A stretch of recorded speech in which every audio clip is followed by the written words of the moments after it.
Hi there, thanks for joining us.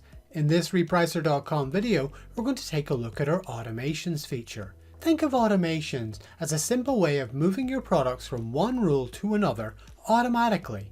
An automation allows you to set criteria, and whenever that criteria is triggered, it will automatically move your product to another rule.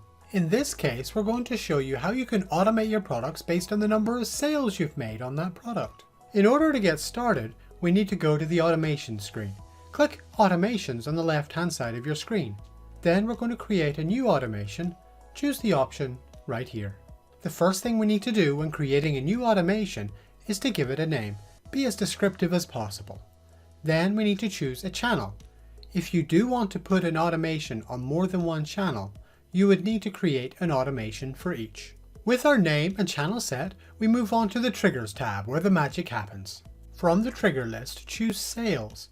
Sales is the amount you have made from your orders, while Orders is the number of units sold. For this trigger, you can use the drop-down to determine if you want to look for sales that are growing, shrinking, or even looking at specific numbers of sales that have happened in whatever time period you want. For this example, we're going to look for sales that are less than 7 over the past 7 days. You can also have up to 3 triggers, so you can mix and match some of the other trigger options that are available. Next, we're going to choose our rules. First, we choose which rules are going to be looked at by this automation.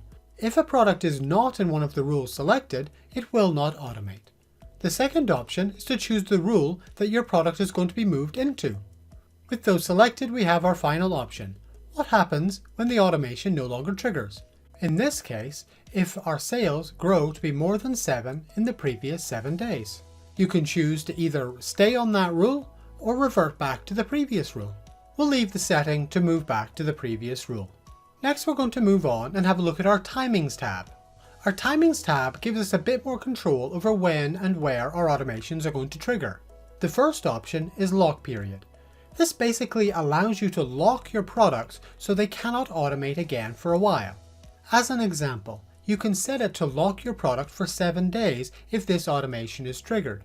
That does mean if another automation were to trigger, it wouldn't apply. You can also use Break Lock Period to say that this automation should ignore any products that have already got a lock period applied. Our next option, Start and End Dates, are pretty self-explanatory. You can tell Repricer to only apply this automation between the chosen dates. This is perfect if you want to set up an automation to work during a seasonal period. And when you're done, simply review and save your automation. And it's done. Your automation has now been created. Our automations run on a regular basis, so you should see any products that this would apply to automating shortly. And that's just one of the many things you can do with automations. Why not have a look at some of the others we have here on the channel? If you haven't yet started your trial with Repricer, we offer one free for 14 days, no credit card required. Or why don't you get in touch and book a demo with one of our helpful team? Thanks for joining me today and have a great day.